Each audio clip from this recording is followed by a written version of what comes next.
நான் சொல்லுவேன், நல்லவங்க செய்யாததை கூட இந்த நவரத்தினங்கள் செய்யும்னு சொல்லுவேன்.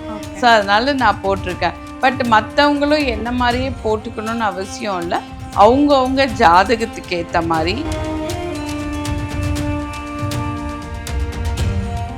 ஸ்ரீலங்காவில் பார்த்தீங்கன்னா அவர் ராவணன் ஸ்டோன்ஸ் எல்லாம் போட்டிருப்பாங்க. அது மாதிரி பார்த்தீங்கன்னா ஒவ்வொரு விஷயத்துலையுமே நவரத்தினங்கள் இல்லாத ஒரு இடமே இருக்காது. நம்மளுக்கு ஜாதகத்தை மீறிய ஒரு ஸ்டோன்ஸ் நம்ம போட்டோம்னா நிச்சயமாக நமக்கு நெகட்டிவ் இருக்கும். நீர் ராசி, மீன ராசி, இல்லைன்னா விருச்சிக ராசி, இல்லை கடகம், இந்த மாதிரி இடத்துல கண்ணிலெல்லாம் இருந்தால் அவங்கள மாதிரி ஒரு வாழ்க்கையை யாருமே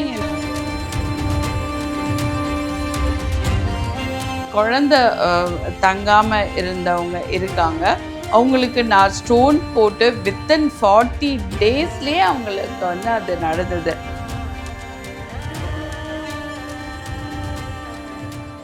சம்மர் வந்தாச்சு.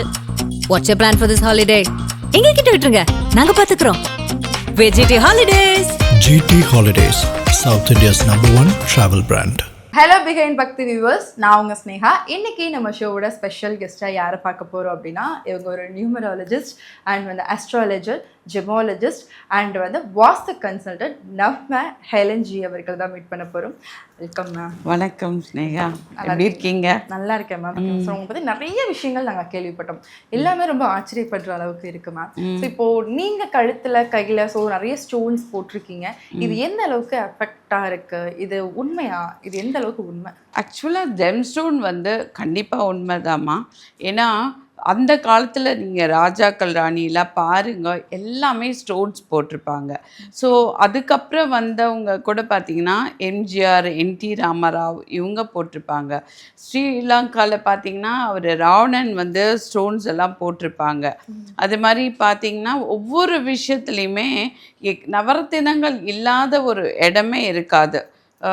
மதுரையில் கண்ணகி அவங்க காலில் சிலம்பு இருக்கு இல்லையா, அது அவங்களுக்கு மாணிக்க பரல்களால் பண்ணாங்க. மாணிக்கம்ன்றது தலைக்கு கொடுக்கறது, கிரீடத்தில் வைக்கிறது. அதை அவங்க வீட்டில் தெரியாமல் காலில் போட்டதுனால அதை போட்டு அவங்களுடைய திருமணம் இம்மீடியட்டாக பிரேக் ஆகி, அதுக்கப்புறம் அந்த கால் சிலம்பு கோவலன் கையில் போய் கோவலன் திருடன் ஆகி, அதுக்கப்புறம் அந்த கால் சிலம்பு அந்த மன்னருடைய மனைவி காலில் போய் அந்த மதுரை எரிஞ்சதுன்றது சரித்திரம்.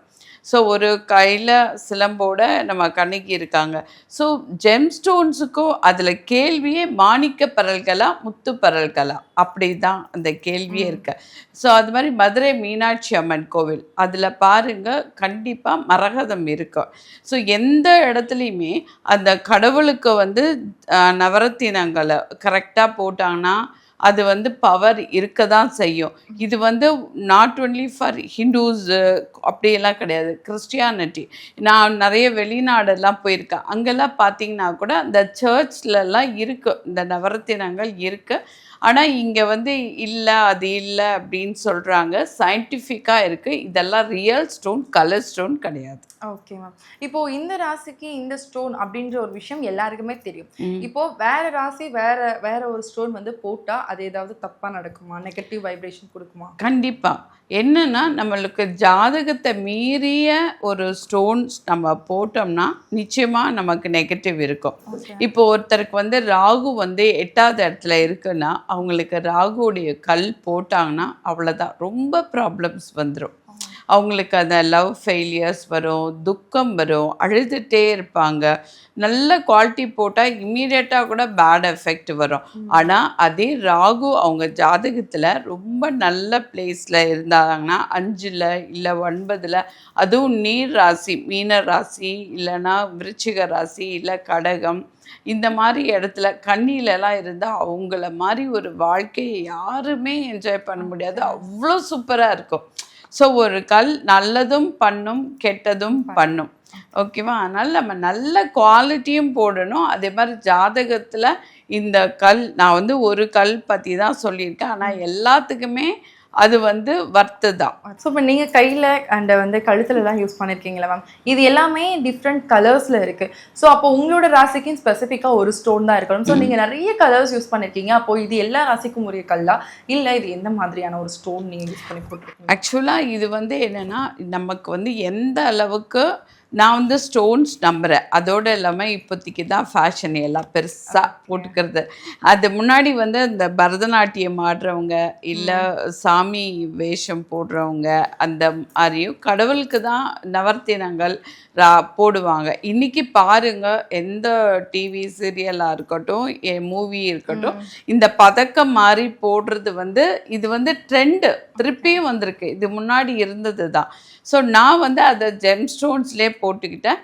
இது ரிப்பீட்டட் இருக்கும், சேம் ஸ்டோன்ஸ் இருக்கு பாருங்கள், ரிப்பீட்டட் ஸ்டோன்ஸ். எனக்கு இது மேலே ஒவ்வொரு நம்பிக்கை. ஏன்னா வந்து நான் சொல்லுவேன், நல்லவங்க செய்யாததை கூட இந்த நவரத்தினங்கள் செய்யும்னு சொல்லுவேன். ஸோ அதனால நான் போட்டிருக்கேன். பட் மற்றவங்களும் என்ன மாதிரியே போட்டுக்கணும்னு அவசியம் இல்லை. அவங்கவுங்க ஜாதகத்துக்கு ஏற்ற மாதிரி நம்ம வந்து 7 சக்ராஸ் பெண்டன்ட், 7 சக்ராஸும் ஒவ்வொன்றும் ஒவ்வொரு கலர் இருக்குது.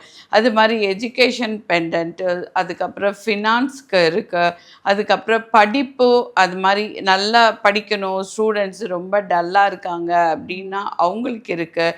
ஹெல்த் இஷ்யூஸ் எப்போ பார் வந்துட்டுருக்குன்னு சொல்கிறவங்களுக்கு ஸ்டோன்ஸ் இருக்குது. எல்லாத்துக்குமே இருக்குது.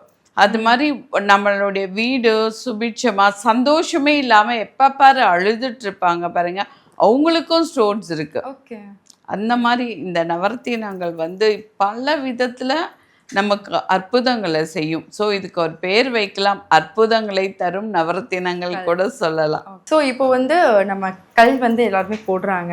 அதை தாண்டி இப்போ இந்தந்த விஷயத்துக்கு கல், இப்போ நீங்கள் சொன்ன மாதிரி ப்ரெக்னெண்ட்டாக இருக்கிறவங்களுக்கு, ஸ்டடீஸ் இருக்கிறவங்களுக்கு, ஸோ அது நீங்கள் வந்து மறக்க முடியாத ஒரு கிளைண்ட்டுன்னு யாரையாவது நீங்கள் மீட் பண்ணியிருப்பீங்க, இந்த மாதிரி நடந்திருக்கா உண்மையாகவே அவங்களுக்கு இந்த கல் போட்டதுக்கப்புறம் அந்த கிளைண்ட் வந்து மாறியிருக்காங்க, அந்த மாதிரி நீங்கள் லைவாக பார்த்துருக்கீங்க? கண்டிப்பாக நான் நிறைய பார்த்துருக்கேன். அதில் ஒரு சில விஷயத்த ரொம்ப ஃபாஸ்ட்டாக சொல்கிறேன். சில குழந்தைங்க வந்து நல்ல நாலேஜ் இருக்கும், ஆனால் புக் எடுத்து வச்சு படிக்க மாட்டாங்க, சுற்றிக்கிட்டே இருப்பாங்க. அவங்களுக்கு வந்து நம்ம வந்து அந்த ஜெம் ஸ்டோன்ஸ் அவங்க ஸ்கூல்ஸ்லலாம் இப்போ அதெல்லாம் அலோ பண்ணவே மாட்டாங்க. அதனால நாங்கள் என்ன பண்ணுவோன்னா பெண்டன்ட் செய்து அவங்களுக்கு இடுப்பில் கட்டி விட்டுருவோம். அப்போது அவங்களுக்கு அந்த படிப்பில் ஆர்வம் வந்து ஆக்சுவலாக ஆவரேஜ் ஸ்டூடெண்ட்டு 250 290 அந்த மார்க்ஸில் வாங்கினவங்க ஃபைனலில் பார்த்தீங்கன்னா 400 அபவ் வாங்கியிருக்காங்க. சரியா? ஸோ அது ஒன்று இருக்குது. அது மாதிரி சில பேருக்கு வந்து குழந்த தங்காமல் இருந்தவங்க இருக்காங்க. அவங்களுக்கு நான் ஸ்டோன் போட்டு வித்தின் 40 டேஸ்லேயே அவங்களுக்கு வந்து அது நடந்தது. முத்து பவளம் எப்போவுமே அதான், இதெல்லாம் அந்த காலத்தில் போடுறது தான். பவளம்னா தாலியில் போடுவாங்க, முத்துனா இடுப்பில் போடுவாங்க. ஏன்னா கர்ப்பப்பைக்கும் அதுக்கும் சம்மந்தம் இருக்கும். ஏன்னா தாலினா கழுத்தோடு போட மாட்டாங்க, நல்லா நீட்டாக வயிறு வரைக்கும் அந்த தொப்புள் வரைக்கும் போடுவாங்க இல்லையா? ஸோ அப்போது அதனோட எஃபெக்ட் வந்து ஆட்டோமேட்டிக்காக இருக்கும். இல்லைன்னா ரைட் அண்ட் ரிங் ஃபிங்கரில் போடுவாங்க. நம்ம அப்போல்லாம் என்ன பண்ணுவாங்க, முத்து பஸ்பம், அப்புறம் வந்து பவள பஸ்பம்னு சொல்லிட்டு பற்பம் அப்படின்னு சொல்லிட்டு சாப்பிடுவாங்க. ஆனால் அது வந்து இந்த ரியலாக சித்தர்கள் வந்து இதனுடைய பவளத்தையும் முத்தையும் வச்சு பண்ணினவங்க தான். இப்போ நம்ம ஊரில் பவளம் நிறைய ஒரிஜினல் கிடைக்கிறதில்ல, முத்து கிடைக்கிறதில்ல.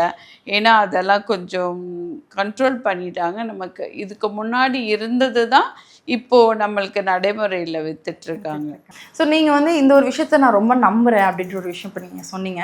எந்த ஒரு விஷயமும் நம்ம நம்புகிறோம் அப்படின்னா அது நமக்கு ஏதாவது ஒரு விஷயம் நடந்திருக்கும், அதை வச்சு தான் நம்புவோம். நீங்கள் வந்து ஏன் வந்து இந்த ஜிம், இந்த பவளங்கள் இதெல்லாம் போடணும், நவரத்தின கல் மேலே உங்களுக்கு எதனால் நம்பிக்கை வந்தது, எதனாலே ரொம்ப ஆர்வம் எடுத்து இது தொடர்ந்து நீங்கள் பண்ணிகிட்டே இருக்கீங்க? முதல்ல வந்து நான் அஸ்ட்ராலஜி கற்றுக்கிட்டேன். ஸோ அஸ்ட்ராலஜி நியூமராலஜிலாம் கற்றுக்கிட்டேன் நான். அப்போது வந்து நாங்கள் வந்து விரும்பி கல்யாணம் பண்ணிட்டோம், நானும் என்னுடைய கணவரும். அது எங்கள் வீட்டில் சேர்த்துக்கவே இல்லை. ஸோ நான் வந்து என்ன பண்ணினேன்னா, முதல்ல வந்து ஒரு கோமேதகம் போட்டேன். ரொம்ப அப்போல்லாம் ரொம்ப சீப்பு, ஒரு 400 ருபீஸ் தான் கேரட். இன்றைக்கி அப்படி நினச்சா கூட கிடைக்காது. ஆனால் அதை அன்றைக்கி போட்டுட்டு போன அன்றைக்கே ஐ மெட் மை மாம், என்னுடைய அம்மாவை பார்த்தேன்னா. ஸோ அப்போது ஒரு ஸ்டோன் நமக்கு இவ்வளோ நல்லது பண்ணும்போது நம்ம ஏன் இதில் ரிசர்ச்சில் போகக்கூடாதுன்னு சொல்லிட்டு நான் வந்து ஜெம்ஸ் பற்றி கற்றுக்க ஆரம்பித்தேன். என்னுடைய குருவோட பேர் எனக்கு இன்னும் ஞாபகம் இருக்குது. அவர் பேர் வந்து டாக்டர் முரளிதரன். சரியா? அவர் வந்து ரொம்ப ஃபேமஸான அவருக்கு வந்து ஜஸ்ட்டு 3 days தான் இருந்தது அப்ராடு போகிறதுக்கு. அதனால் எனக்காக அவர் வந்து ஹோல் டே மார்னிங்கில் வந்து 7:30லேருந்து நைட்டு 9 வரைக்கும் எல்லா ஸ்டோனையும் எனக்கு வந்து அவர் ரொம்ப நல்லா ப்ரொஃபஸர் அவர் வேலைக்கு போகிறதே ஜெம் ஸ்டோன்ஸ் பற்றி ப்ரொஃபஸராக ஃபாரின் கண்ட்ரி போனார். ஸோ அதுக்குள்ளே எனக்கு வந்து தெளிவாக எக்ஸ்பிளைன் பண்ணிட்டார். அதனால தான் இல்லை, நான் அந்த செகண்ட் குவாலிட்டிக்கே நான் போகவே மாட்டேன். போனால் ஃபஸ்ட் குவாலிட்டி வாங்கலைன்னா கூட பரவாயில்ல, போடலைன்னா ஆனால் போட்டால் பெஸ்ட்டாக போடணும்.